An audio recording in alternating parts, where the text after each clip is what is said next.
Demain commence ici, au Printemps des Territoires. Bienvenue à l'atelier L'hydrogène vert, le vecteur énergétique du futur. Alors c'est vrai qu'aujourd'hui, l'hydrogène vert est considéré par certains comme un vecteur d'énergie du futur et qui a donc de belles perspectives d'avenir. Pour rappel, Emmanuel Macron déclarait vouloir, dans le cadre de la présentation du plan France 2030, je cite, « devenir le leader de l'hydrogène vert en 2030 ». Ambition forte qui sera rendue possible si les investissements sont au rendez-vous et si les infrastructures suivent. C'est ce dont on va parler avec nos invités. Alors comment aujourd'hui développer cet hydrogène décarboné ? Je vais poser quelques questions à donc Pierre Ferry, qui est à ma gauche, qui est investisseur à la Banque des Territoires. Bonjour. Thierry Ravel, qui est président d'Impulsion, et on va faire plus ample connaissance avec vous dans quelques instants. On saura tout sur votre activité. Et idem pour Ghislain Robert, directeur du développement France Life. Merci, messieurs, d'être avec nous. Pour commencer, je vous laisse prendre, Pierre, le micro. Je voudrais qu'on fasse un petit peu de pédagogie ensemble, parce que quand on parle d'hydrogène, finalement, on parle souvent de l'hydrogène gris, celui qui est carboné. L'hydrogène vert peut-être est un peu moins connu, ou l'hydrogène décarboné. Vous allez nous expliquer d'ailleurs s'il y a une différence. Est-ce que vous pouvez tout nous expliquer, Pierre, sur cet hydrogène ? Merci Clémence. Alors, tout, pas forcément, parce que je ne suis pas un expert de l'hydrogène, mais peut-être la première chose à rappeler, c'est que l'hydrogène n'a rien de nouveau. C'est une molécule que l'on connaît et dont on connaît les propriétés depuis au moins le 19e siècle. En revanche, ce qui est nouveau aujourd'hui, c'est la manière de le produire. 95% de l'hydrogène produit en France est issu de sources fossiles, produit par vaporéformage de méthane et très émetteur de CO2. En revanche, on dispose maintenant de technologies qui sont fiables et éprouvées en matière d'électrolyse, qui est une technologie qui permet, à partir de molécules d'eau, donc l'eau, je vous rappelle, c'est H2O, H pour hydrogène, O pour oxygène, de séparer ces deux atomes et de fabriquer d'un côté de l'hydrogène, de l'autre côté de l'oxygène. Et c'est une technologie qui permet de fabriquer de l'hydrogène vert ou décarboné. C'est la même chose, quand on dit vert ou décarboné, c'est la même chose. Alors, les puristes font des nuances entre les deux. Le vert, c'est le 100% renouvelable, c'est-à-dire que l'électricité qu'on utilise pour casser ces molécules d'eau est d'origine 100% renouvelable. Donc éolien. Éolien, photovoltaïque, hydroélectricité. Et alors que l'hydrogène bas carbone, je préfère ce mot de bas carbone à décarboné, c'est plutôt celui issu d'électricité venant du mix électrique français, qui est largement décarboné grâce au nucléaire, mais qui n'est pas zéro carbone à la base. Très bien, c'était important de faire la nuance. Tout à fait, d'autant qu'il y a des débats importants au niveau européen sur la classification de l'hydrogène décarboné ou bas carbone par rapport à l'hydrogène vert. Et donc la France, oui, elle a affiché clairement ses ambitions en matière d'hydrogène vert. Il y a des investissements colossaux, je crois, qui sont au rendez-vous. Peut-être on pourrait revenir sur les avantages de l'hydrogène vert d'abord, d'une manière générale. J'ai dit que l'hydrogène aujourd'hui est fabriqué de manière carbonée très largement, à 95%, parce que l'hydrogène est une molécule utilisée dans l'industrie pour des processus industriels. C'est d'ailleurs son principal usage. Et si on arrive à décarboner cet hydrogène, on va décarboner des pans entiers de l'industrie grâce à l'électrolyse.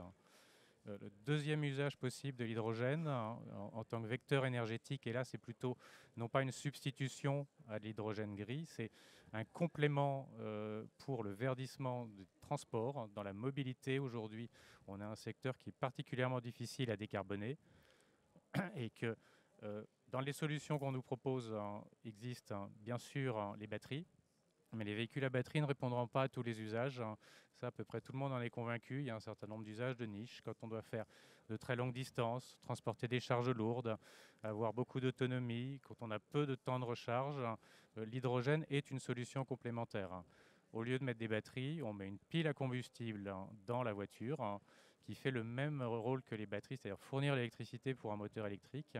Et cette mobilité à hydrogène ne rejette que de l'eau pure, en recombinant l'hydrogène d'un côté avec l'oxygène de l'air. C'est le schéma inverse de l'électrolyse de l'eau. C'est le deuxième avantage. Et le troisième avantage qui est vraiment important pour l'essor de l'hydrogène, en particulier l'hydrogène vert, c'est que l'hydrogène peut être un moyen de stocker l'énergie. Oui. Et ce qui est une dimension non négligeable dans une période où on multiplie les investissements dans l'électricité renouvelable, l'électricité éolienne, photovoltaïque. Je pense que vous êtes tous au courant que ce sont des technologies intermittentes qui produisent en fonction de la météo et pas forcément en fonction de nos besoins. Et donc transformer cette électricité en hydrogène permet de stocker temporairement de l'énergie qu'on peut réutiliser ensuite, toujours avec des piles à combustible, pour réinjecter de l'électricité sur le réseau quand on en a besoin. Merci pour ces explications. Et je reviens à ma question sur le volume d'investissement aujourd'hui. Je crois que la France, il y a 7 milliards d'euros, c'est ça qui est sur la table aujourd'hui. 7 milliards d'euros, c'est le plan d'aide annoncé par l'État en 2020, le plan Hulot, qui vise effectivement à soutenir la filière sur différentes composantes, massification de la production d'électrolyse, soutien à la recherche, soutien à la formation, développement des véhicules à hydrogène et de la mobilité hydrogène. Alors, en parlant de mobilité, je me tourne vers vous, Thierry Ravel. Donc, vous êtes le patron d'Impulsion, qui a été créé pour déployer le marché de la mobilité verte en région Rhône-Alpes. Est-ce que vous pouvez nous présenter en quelques mots Impulsion et comment est née cette idée ? D'abord, merci de m'avoir invité aujourd'hui à parler à cette table ronde. Donc, effectivement, Impulsion, une société qui est née en Auvergne-Rhône-Alpes. Certains sont très attachés à l'Auvergne dans cette région. L'objet social d'Impulsion, c'est de concevoir, de réaliser, d'exploiter 20 stations-service à hydrogène sur l'ensemble du territoire Auvergne-Rhône-Alpes et de manière simultanée déployer à travers des aides des véhicules, initialement des véhicules légers, aujourd'hui des véhicules de mobilité lourde. Et puis comme on a quelques singularités dans cette région, on imagine demain des véhicules par exemple comme des dameuses. Donc une société publique privée, commerciale, qui est née en 2017 et qui ne serait pas née d'ailleurs, j'en profite pour le souligner, sans l'aide de la Banque des Territoires, puisqu'elle est née sur la base de l'obtention d'une subvention européenne. Et pour obtenir cette subvention européenne, il fallait avoir une lettre de confort, soit de la BEI, soit de la Banque des Territoires. Et j'ai déjà pu mesurer à cette occasion l'agilité avec laquelle la Banque des Territoires a été capable de produire cette lettre de confort, non pas en fermant les yeux, en regardant bien précisément quels étaient les enjeux financiers, mais on s'est fait quelques longues nuits pour arriver jusque-là. Mais expliquez-nous comment ça marche physiquement. Donc aujourd'hui, nous aurons 3 centres de production d'hydrogène, l'un dans des bassins cohérents territoriaux, l'un à Clermont-Ferrand, un autre sur la métropole de Lyon, un 3e sur Grenoble. Certains, nous les aurons en propre à 100%, comme celui que nous allons inaugurer prochainement à Clermont-Ferrand. La zone de chalandise du transport de l'hydrogène, nous l'avons économiquement évaluée à 100 km. Ça ne devient plus rentable de transporter de l'hydrogène lorsqu'on dépasse les 100 km. Et ces 3 centres de production vont alimenter les 20 stations-service. Donc 2 sont déjà en fonctionnement dans la Tarentaise, en Savoie, à Moutier et à Chambéry. Et nous allons inaugurer prochainement des stations à Grenoble, à Lyon, à Clermont-Ferrand. Et pour faire circuler l'hydrogène vert, vous prenez des camions qui circulent à hydrogène vert ? Pour faire circuler l'hydrogène vert, on va utiliser des camions. Alors, on a tous en tête ces camions, ces espèces de cigares que l'on peut voir de temps en temps sur l'autoroute de transport gazeux. Vous allez me poser la question, est-ce que ces camions fonctionnent à l'hydrogène ? Non, pas encore, mais c'est pas l'envie qui nous en manque.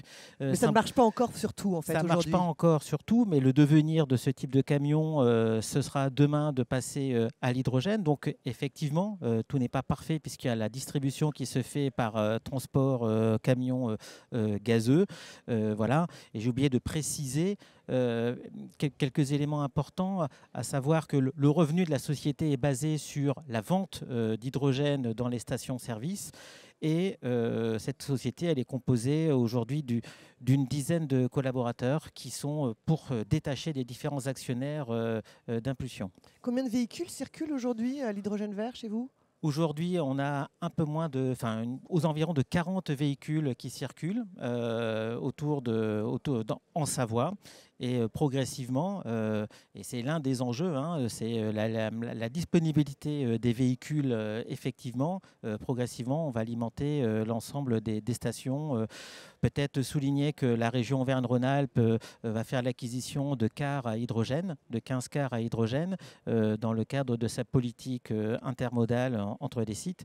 Et donc, ça va permettre d'irriguer et d'alimenter l'ensemble des stations d'impulsion. Je voudrais revenir un peu sur votre modèle, parce que c'est ça qui est assez intéressant. Alors, unique, je ne sais pas, mais en tout cas très intéressant, c'est que Impulsion est né, vous le disiez un peu en introduction, d'un écosystème qui réunit banques, entrepreneurs comme vous, agglomérations, enfin collectivités territoriales. Et c'est de là, enfin c'est grâce à cette cohésion, si je puis dire, cette coopération qu'est née Impulsion. Est-ce que aujourd'hui, pour créer des filières d'avenir, il faut réunir toutes les bonnes volontés et, j'allais dire, casser les barrières encore plus qu'avant? Alors, merci de me poser la question. C'est vrai qu'Impulsion, c'est un ovni. Hein, qui est actionnaire d'Impulsion? Donc, il y a le conseil régional à 33%, il y a 2 industriels, Engie et Michelin à 22%, la Banque des Territoires à 16% et le Crédit Agricole qui fait 7%. Chacun de ces actionnaires est venu soutenir Impulsion parce qu'il avait sa propre vision. Je vais les reprendre rapidement. Pour le conseil régional, décarboner les vallées, améliorer la qualité de l'air, réussir le pari de créer des emplois verts liés à la filière hydrogène. Parce que quand même, en Auvergne-Rhône-Alpes, il y a le CEA, il y a un certain nombre de sociétés qui sont soutenues d'ailleurs par la Banque des Territoires qui a un berceau sur l'hydrogène. Pour Engie, Pierre l'a expliqué, c'est la pierre philosophale. Pouvoir stocker de l'électricité, c'est quelque chose qui est essentiel. Pour le groupe Michelin, qui se veut être le leader de la mobilité zéro émission, c'est un pari excessivement important. La Banque des Territoires, qui est un banquier pionnier qui soutient ce type d'initiative d'avenir. Et enfin, le Crédit Agricole qui avait ça en ses mains. Et la convergence de chacun de ces intérêts a été menée. On a créé une gouvernance tout à fait particulière et aujourd'hui, collectivement, nous soutenons et nous développons cette activité. Et vous arrivez à vous entendre? Alors, on arrive à s'entendre. On va dire que c'est une aventure humaine. Anthropologiquement, c'est extrêmement intéressant. On a des banquiers qui sont certes bienveillants, mais qui sont également exigeants. Et c'est normal, ça nous permet de garder une boussole lorsque la créativité nous emballe. Et puis, on a également un conseil régional qui porte une politique industrielle très forte. Et puis, des industriels qui veulent également soutenir l'ensemble. Et j'en terminerai là-dessus. Je crois que Impulsion est une première pierre sur le développement de la filière hydrogène. Aujourd'hui, on parle de mobilité, mais sur ce territoire, on est en train de convertir des cavités salines pour stocker en masse de l'hydrogène avec la société Storengy. Et la deuxième pierre, ce sera d'aborder l'industrie. C'est bien ça l'enjeu fondamental qui est le nôtre. Merci beaucoup. Alors, pour distribuer de l'hydrogène vert, il faut en produire. Et je me tourne vers vous, Ghislain Robert. Vous êtes donc dans la société Life, qui est vraiment un champion industriel. Est-ce que vous pouvez aussi nous présenter Life et puis nous dire ce que vous faites aujourd'hui et où vous en êtes aussi en termes de développement? Racontez-nous tout.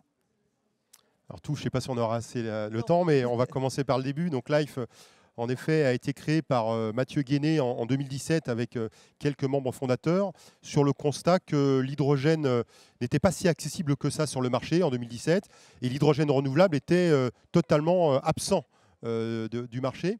Donc Mathieu et sa première équipe ont décidé de se lancer dans l'aventure.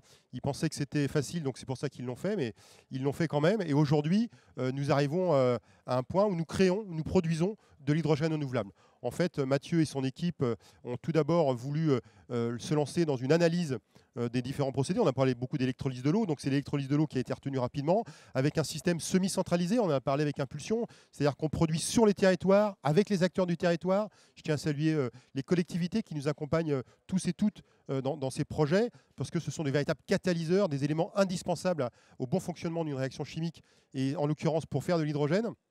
Et ce sont eux qui nous accompagnent aujourd'hui pour mettre la première pierre à l'édifice et pour nous permettre de produire de l'hydrogène. Et aujourd'hui, nous produisons de l'hydrogène dans notre premier site de production. Nous sommes les premiers aujourd'hui à proposer de l'hydrogène renouvelable sur le marché. En Europe. En Europe, C'est tout unique, à fait. hein, C'est votre unique. société. Nous sommes producteurs d'hydrogène renouvelable par électrolyse de l'eau, directement raccordés à la source d'énergie électrique, à savoir des éoliennes qui nous fournissent en électrons verts, qui nous permettent de casser la molécule d'eau. D'un côté le H, on l'a expliqué tout à l'heure, de l'autre côté le O. Et ce H, évidemment, on le conserve, on le traite, on le stocke, on le compresse et on l'envoie. Alors pas par camion encore hydrogène. Malheureusement, la réglementation française pour le transport des matières dangereuses ne nous permet pas d'utiliser des véhicules électriques. Pas encore. On essaye d'y travailler évidemment tous ensemble, mais aujourd'hui, on le transfère avec des véhicules au GNV qui nous permettent d'émettre moins de gaz à effet de serre. Et nous alimentons ainsi tout un écosystème sur le modèle qu'on a évoqué tout à l'heure, à savoir une station de distribution aujourd'hui à La Roche-sur-Yon, plusieurs stations de distribution en Vendée, à Chaland, à Saint-Gilles-Croix-de-Vie, au Sable-d'Olonne qui vont émerger en 2023. Un industriel à Nantes qui utilise pour des fins de banc d'essai notre hydrogène. Le Lidl à Carquefou qui a décidé d'utiliser ces 100 chariots élévateurs et de le convertir totalement en hydrogène. C'est un grand centre de logistique, 50 000 m² qui utilise 50 chariots élévateurs à hydrogène exclusivement. Et nous allons même jusqu'au Mans, où un bus hydrogène aujourd'hui circule pour nous permettre de distribuer notre hydrogène. Donc vos clients, ce sont les collectivités locales comme les industriels aujourd'hui. Exactement. Et vous êtes en train, je crois, d'exploser littéralement. Vous me disiez que vous embauchiez quasiment une personne par jour en ce moment. Oui, en ce moment. Alors, Life aujourd'hui, c'est 130 collaborateurs. Je crois non, c'est 135 parce qu'on en a embauché 5 lundi dernier. On embauche entre 5 et 8 personnes par semaine actuellement. Donc c'est vraiment un gros rouleau compresseur qu'on est en train de mettre en place. Nous sommes une force exclusivement dédiée à l'hydrogène renouvelable, 130 collaborateurs, 135 collaborateurs qui travaillent au quotidien exclusivement sur l'énergie renouvelable, sur l'hydrogène renouvelable, exclusivement l'hydrogène, avec l'intégration de l'expertise. Life est aujourd'hui capable, de façon en interne, de construire, produire, designer, maintenir, vendre de l'hydrogène renouvelable sans faire appel à des tiers. Oui. Nous sommes totalement autonomes à ce sujet. Très bien. Alors, je voudrais quand même vous poser une question, parce que là, évidemment, on parle de l'hydrogène vert et vous êtes deux beaux exemples du développement de la filière. Pour autant, on reste quand même dans une filière qui démarre. Pourquoi ça ne va pas plus vite? Qu'est-ce qui bloque aujourd'hui? Pourquoi on parle finalement de, comme vous le voyez à l'écran, hydrogène vert, vecteur énergétique du futur? Pourquoi ce n'est pas le vecteur énergétique du présent? Je vous laisse réagir. Alors, très brièvement, le présent, nous on y est. Hein. Nous on produit de l'hydrogène renouvelable. Donc, l'hydrogène renouvelable chez Life, c'est aujourd'hui. Je le rappelle, hein, l'hydrogène renouvelable chez Life, c'est aujourd'hui. Et chez tout le monde, c'est aujourd'hui. Donc il faut aller dans ce sens-là. On y va déjà. Après, on peut parler du prix parce que tout de suite, les gens pensent au prix. Et oui, c'est plus cher l'hydrogène vert. Je vais le dire, non, ce n'est pas plus cher. C'est pas plus cher. Aujourd'hui, on est capable. Pas plus cher que quoi, en fait? J'allais le dire, de distribuer de l'hydrogène renouvelable à environ, je vais donner une fourchette de prix, 10 € du kilo. Alors, en hydrogène, en parlant kilo, 10 € du kilo, on va parler par exemple du fonctionnement d'une voiture à hydrogène comme la Toyota Mirai. Ce n'est qu'un exemple, mais elle consomme 1 kg au 100 km. Voilà, c'est une donnée qui est assez facile à retenir. 1 kg au 100 km, comme elle consomme 10 € du kilo, eh bien, vous allez rouler à 10 € du 100 km. Eh bien, si vous comparez au gasoil, aujourd'hui, une voiture au gasoil bien réglée et optimale va consommer entre 6 et 8 litres au 100 km. Eh bien, 1,70 € du litre, hein, à peu près, hein, je ne fais pas de rapide calcul, eh bien, nous sommes dans des ordres de grandeur tout à fait similaires qui vont même dans l'avantage de l'hydrogène, alors que nous sommes au début de la révolution hydrogène et évidemment, ces prix vont baisser. Donc, non, le prix n'est pas un sujet. Le sujet aujourd'hui, c'est de développer, mais ce que fait Impulsion, par exemple, les sites de distribution pour permettre à tout un chacun d'avoir accès à l'hydrogène. L'enjeu principal aujourd'hui, finalement, c'est le développement des infrastructures qui ne sont pas assez existantes. Alors, c'est la problématique de la poule et de l'œuf. L'infrastructure Impulsion est là, arrive, les stations sont inaugurées. L'une des difficultés à laquelle nous nous confrontons, c'est la mise en circulation des véhicules hydrogène en nombre et en prix suffisamment acceptable. C'était le pari initial, hein, faire en sorte que simultanément l'infrastructure et la mise en circulation des usages se fassent. Malheureusement, ce n'est pas le cas. Pourquoi ça n'avance pas plus vite? Parce qu'on n'a pas assez de véhicules. Parce qu'on a aussi fait le pari... Donc on n'a pas assez de demandes. On a fait le pari de créer une filière soit française, soit européenne. On a pensé que la filière automobile française ou européenne irait au moins aussi vite que les filières asiatiques. Ce n'est pas le cas. Force est de constater que les véhicules qui circulent en Savoie, dans la Tarentaise, ce sont des véhicules, des Toyota, asiatiques. Ce n'est pas l'ambition qu'on s'est fixée. Maintenant, il y a des sources. Alors, autre point difficile aujourd'hui, le prix de l'électricité qui renchérit le prix de l'hydrogène. On peut se le dire, on est dans un phénomène tout à fait singulier, et je crois que demain, lorsque le market design européen de l'énergie désynchronisera le prix de l'électricité et du prix du gaz, on pourra arriver à quelque chose de plus raisonnable. Mais ma source d'espoir, elle est double. La première, c'est de se dire qu'il faut massifier les usages et de sortir de la mobilité et d'additionner et les usages industriels et les usages de la mobilité. Deux, c'est la croyance profonde que nous avons tous au bord de l'impulsion, qu'on est sur la bonne voie. J'en profite pour remercier Barbara Falk, Chantal Nonotte, Isabelle Saffray de la Banque des Territoires qui tous les jours nous posent les questions que vous nous posez. Pourquoi ça ne va pas plus vite? Et à qui on explique ça et on partage ça. Oui, mais vous allez vite. Mais là, vous citiez l'exemple, par exemple, du secteur automobile français. Là, peut-être que ça ne va pas assez vite. Qu'est-ce qu'il faut leur dire à ces gens-là pour que ça aille plus vite? De changer tout leur outil de production? Ou alors d'investir davantage? Est-ce que le problème, ce n'est pas aussi le niveau d'investissement qu'on y met, au-delà du plan de notre cher président? Mettons-nous à leur place. Créer une chaîne, mettons-nous à leur place. Il y a quelques années, on leur parlait GNV, puis après on leur parlait batterie électrique, puis après on leur parlait hydrogène. À chaque fois, ce sont des sommes d'investissement colossales. Des entreprises comme Toyota ont fait immédiatement le pari, le saut quantique de l'hydrogène. Aujourd'hui, nous sommes là pour leur dire, et c'est un signal d'appel très très fort, le Conseil régional, l'ADEME, l'Europe délivrent des subventions pour effacer le plus possible en termes de coûts de possession de véhicules en TCO, la différence entre un diesel, un véhicule diesel et un véhicule hydrogène. On envoie un signal à l'ensemble des constructeurs automobiles. Là, sur ce territoire, on peut vous mettre le prix de votre véhicule. Alors, c'est 1000 véhicules. Autre signal, j'en ai parlé, envoyé par la région, 15 cars sont achetés. Il faut avoir en tête que le potentiel de la région, c'est plusieurs milliers de cars. Donc, la bascule est possible.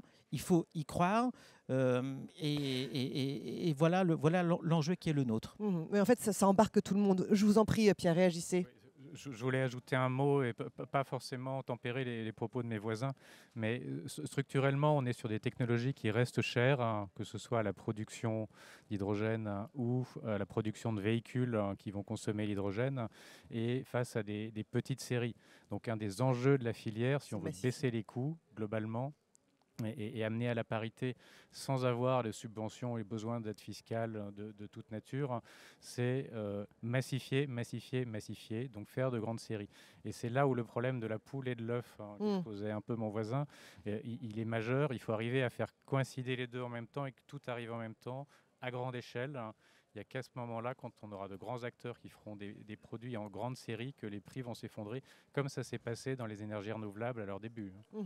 Synchroniser aussi, finalement, un peu les demandes et les besoins entre les industriels et puis aussi les producteurs et les collectivités, bien sûr. Je voulais vous reposer une question, Pierre.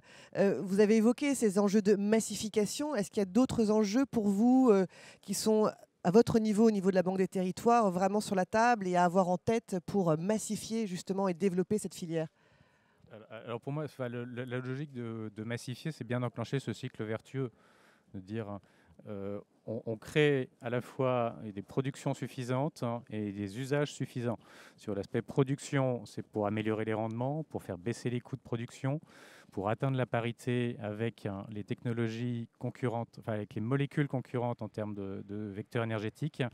Dans la mobilité, M. Robert en a parlé, autour de 10 € le kilo d'hydrogène, on est compétitif.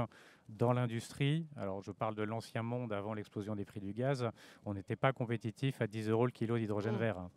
Il faut viser bien plus bas, je dirais 3 ou 4 € le kilo si on croit l'ADEME. Donc il y a ce sujet-là, et de l'autre côté, le sujet des usages, qui lui est majeur et auquel l'Europe et le gouvernement réfléchissent avec des dispositifs de soutien divers, que ça soit par des incitations fiscales, d'une certaine nature.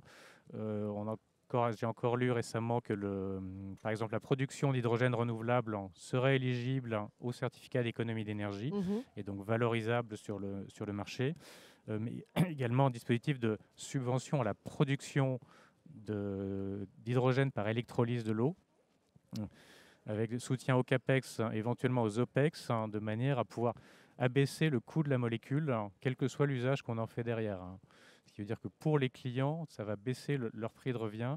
Et même tous ceux qui ont envie de verdir leur politique de production ou leur transport et qui se disent « je ferais bien un petit geste, mais bon, moi je peux aller que jusqu'à plus 10 ou plus 15% par rapport à mon budget actuel quand j'utilise du diesel ou de l'hydrogène gris », pour rentrer dans cette enveloppe-là, il faut encore pas mal d'aides et des aides massives. Et de ce point de vue-là, je pense que le soutien continuel et répété du gouvernement, de l'Europe et de l'ADEME et de la Banque des Territoires, mais nous ne sommes, nous, qu'un vecteur de financement, si je puis dire, un maillon parmi d'autres, et pas la seule solution.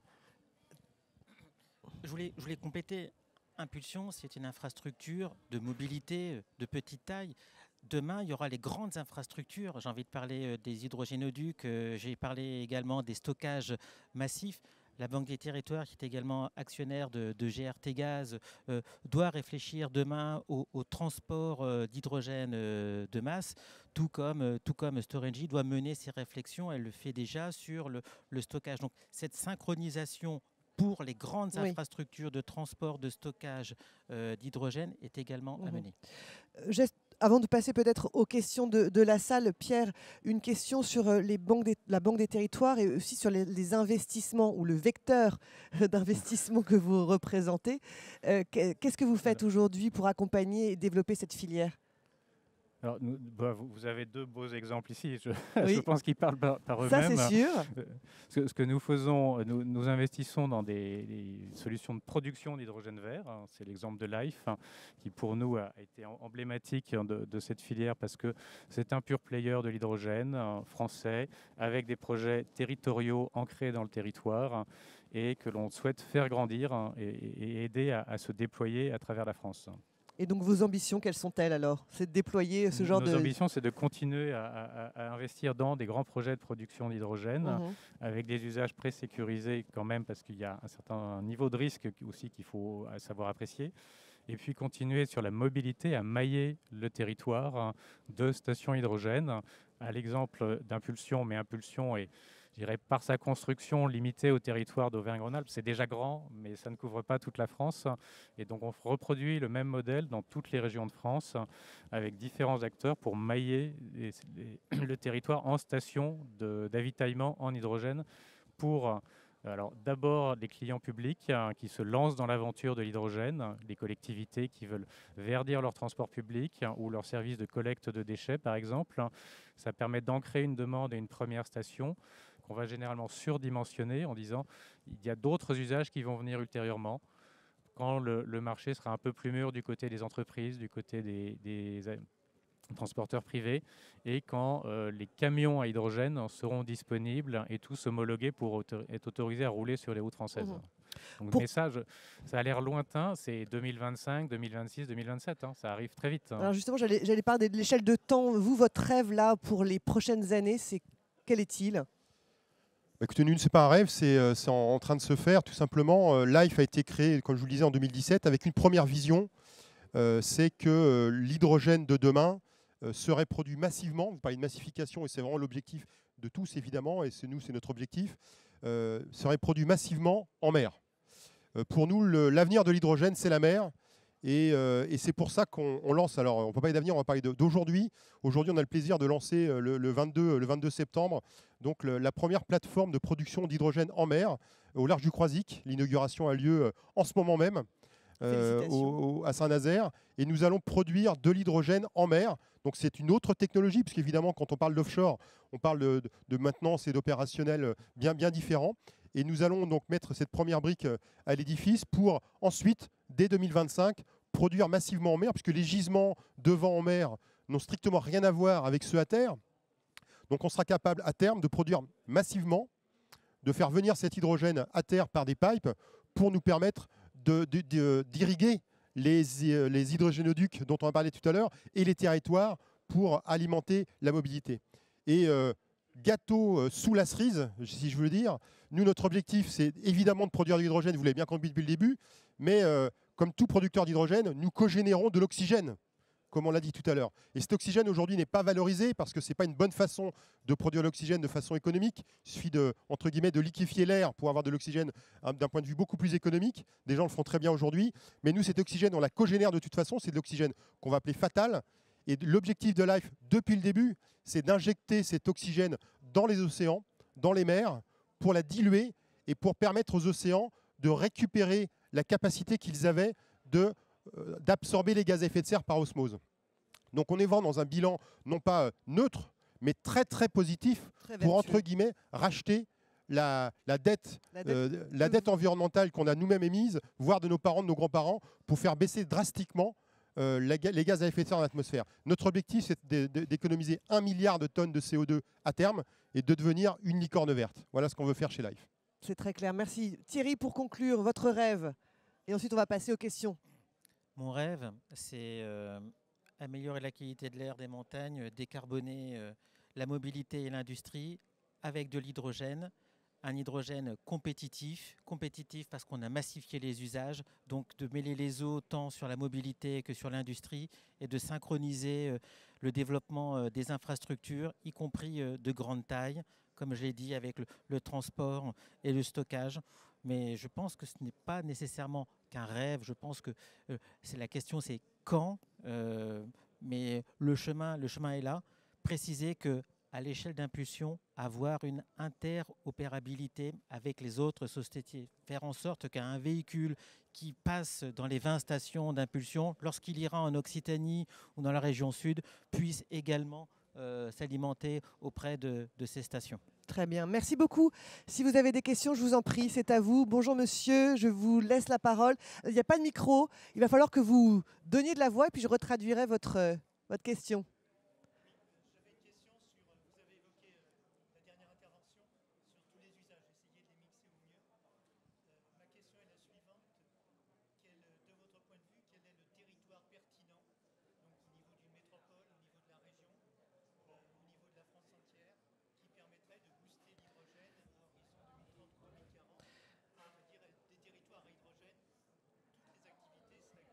Très bien. Je vais reformuler la question pour les personnes qui vont nous suivre à distance. Donc, quel territoire en France pourrait développer cette filière et développer les usages de l'hydrogène vert? Qui veut répondre?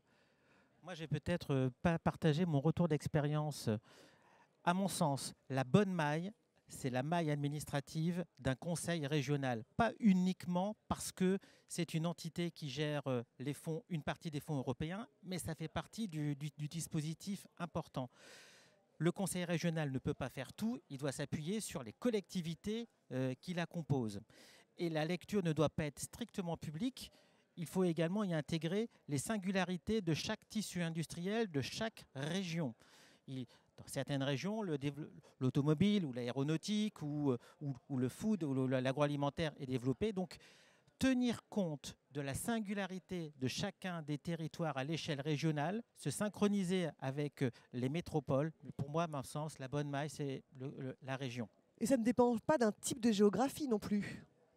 On pourrait se dire que dans certaines régions de France, finalement, s'il n'y a pas d'eau, on ne peut pas produire de l'hydrogène vert. La géographie pourra faire moduler l'usage. En Auvergne-Rhône-Alpes, on est en train de regarder comment décarboner les stations de ski. Vous ne le saviez peut-être pas, mais 40% des stations de ski dans le monde sont en Auvergne-Rhône-Alpes et 80% du carbone dans les stations de ski vient des dameuses. Donc réussir le pari de décarboner les dameuses, c'est progresser significativement. D'où l'intérêt. Donc on devient des spécialistes, on regarde de près comment faire du rétrofit de dameuses et savoir si le modèle... Rétrofit, c'est comment je prends une dameuse avec thermique et comment je la transforme, puisqu'au finalement, à quoi bon vouloir construire de nouvelles dameuses à hydrogène? Il faut peut-être regarder comment les transformer. On prend l'existant. On prend l'existant. C'est l'économie circulaire. Voilà, et dans la Tarentaise, ce projet est déjà initié avec des collectivités. Je pense à Cœur de Tarentaise, à Moutier, avec le maire Fabrice Pankouk, qui porte fortement et avec beaucoup de conviction ce type de projet. Bon, on ira au ski différemment maintenant. On verra les choses sous un autre angle. Madame.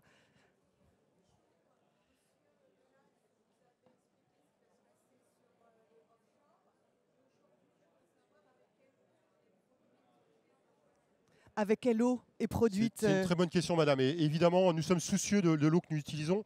Alors, sans vouloir minimiser l'eau que nous utilisons, il faut bien comprendre que nous sommes, entre guillemets, des petits consommateurs d'eau pour faire de l'hydrogène. On va juste quantifier, puis après je vous répondrai à votre question. Pour faire 1 tonne d'hydrogène, il faut 10 tonnes, c'est-à-dire 10 mètres cubes d'eau. Voilà, donc c'est le ratio qu'il faut avoir, 10 mètres cubes d'eau par jour, parce que nous produirons à terme 1 tonne dans notre usine à Boin par jour, donc nous avons besoin de 10 mètres cubes d'eau, ce qui est beaucoup, mais pas énorme par rapport à bien des industries. Ceci étant dit, évidemment, nous sommes soucieux de l'eau que nous utilisons, donc nous n'utilisons pas d'eau potable ou de l'eau qu'on pourrait consommer. En l'occurrence, à Boin, nous avons la chance d'être au bord de la mer, donc nous puisons de l'eau de mer. Ce qui correspond un peu à notre vision offshore, nous nous sommes marinisés directement pour nous projeter vers les océans. Ensuite, dans les terres, eh bien, évidemment, nous recherchons des gisements d'eau, puisque c'est un besoin que nous avons. Et nous consommons notamment de l'eau industrielle, de l'eau qui est, par exemple, produite par les unités de valorisation énergétique, les incinérateurs à déchets. Voilà, mais cette eau qui est aujourd'hui impropre à la consommation, nous la récupérons. Mais est-ce que les gisements d'eau que vous trouvez sur les terres, c'est durable, c'est viable à long terme, quand on sait tous les problèmes que l'on a d'eau aujourd'hui, des grandes sécheresses qui se sont manifestées cet été, par exemple? Bien sûr, c'est un souci que nous avons. Donc c'est pour ça que nous cherchons des gisements d'eau qui ne sont pas propres à la consommation. Et une fois de plus, ce sont des petits volumes qu'il faut évoquer, hein, il n'y a pas de problème là-dessus, mais ce sont des petits volumes par rapport à bien des industries qui consomment énormément d'eau, qui ont un facteur de 100, voire de 1000 par rapport à nous. Hein. Mmh. Une autre question, oui, monsieur.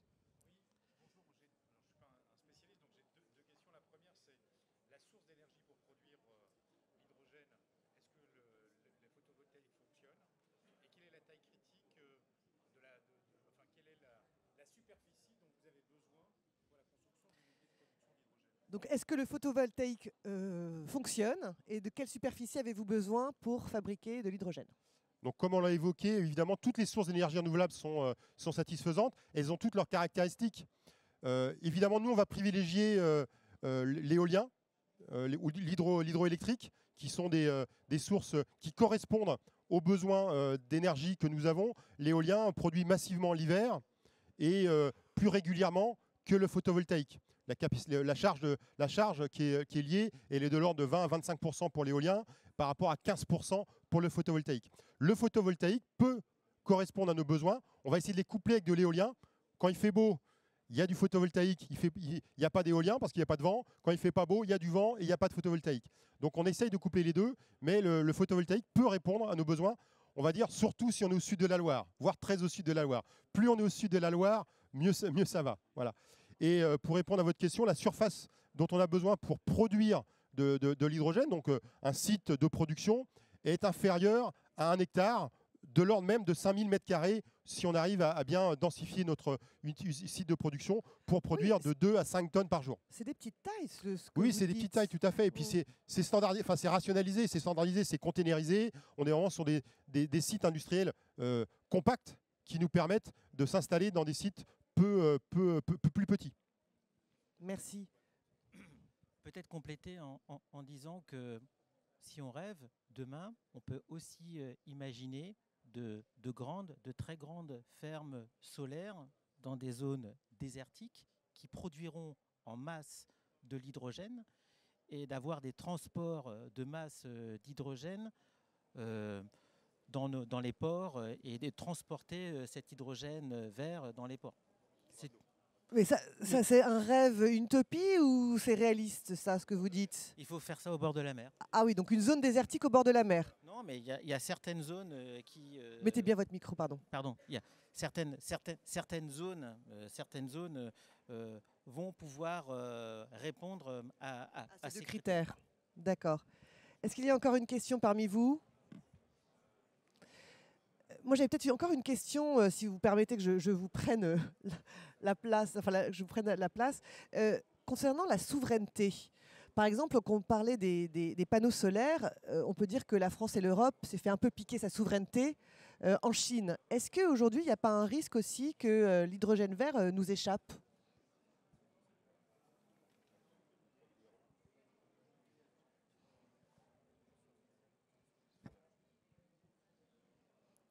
Allez-y. On peut, en effet, l'analyse qu'a fait le gouvernement à ce sujet, c'est de ne pas recommencer l'histoire du photovoltaïque.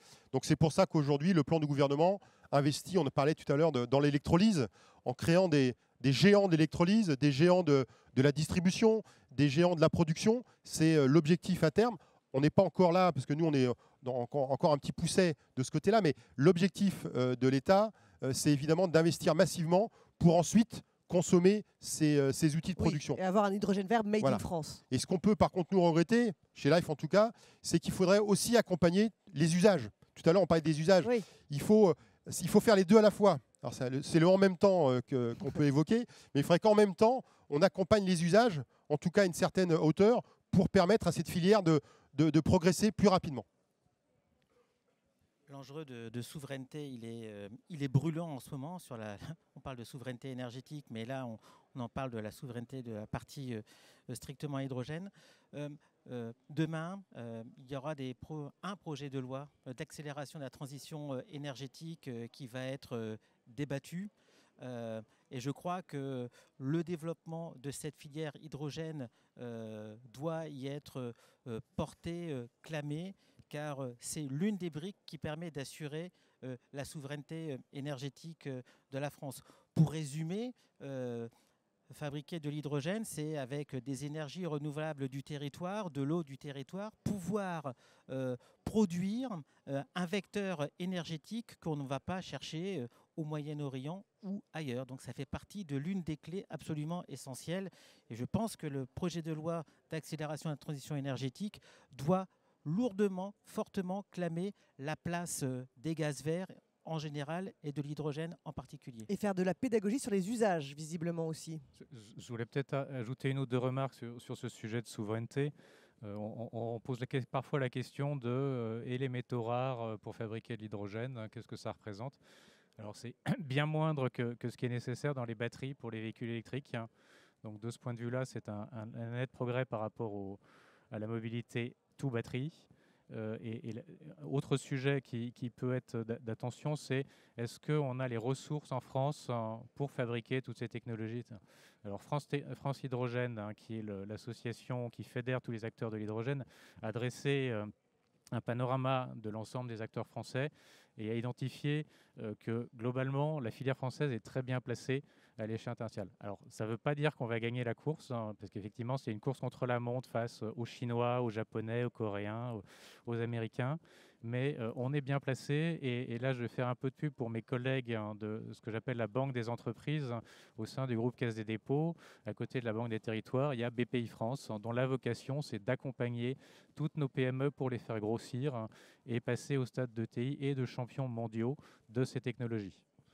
Et bien évidemment, si on commence à tout fabriquer à l'étranger et le réimporter en France, le cycle court du carbone qu'on veut avoir, on va perdre de vue la promesse de l'hydrogène et ses avantages. Donc l'objectif, c'est bien de localiser en Europe et si possible, autant qu'en France, la production d'hydrogène, la production des composants pour le fabriquer et la consommation. Très bien, merci. Une dernière question, si vous voulez, où on va s'arrêter sur cela. J'espère que cette conférence vous a intéressé. Je voudrais vraiment remercier Pierre Ferry de la Banque des Territoires, Thierry Ravel, président d'Impulsion, et Ghislain Robert, directeur du développement de France Life, d'avoir été avec nous. Merci beaucoup. Restez avec nous parce que juste maintenant, vous allez pouvoir participer à un pitch sur le thème de l'autoconsommation territoriale d'électricité. Merci.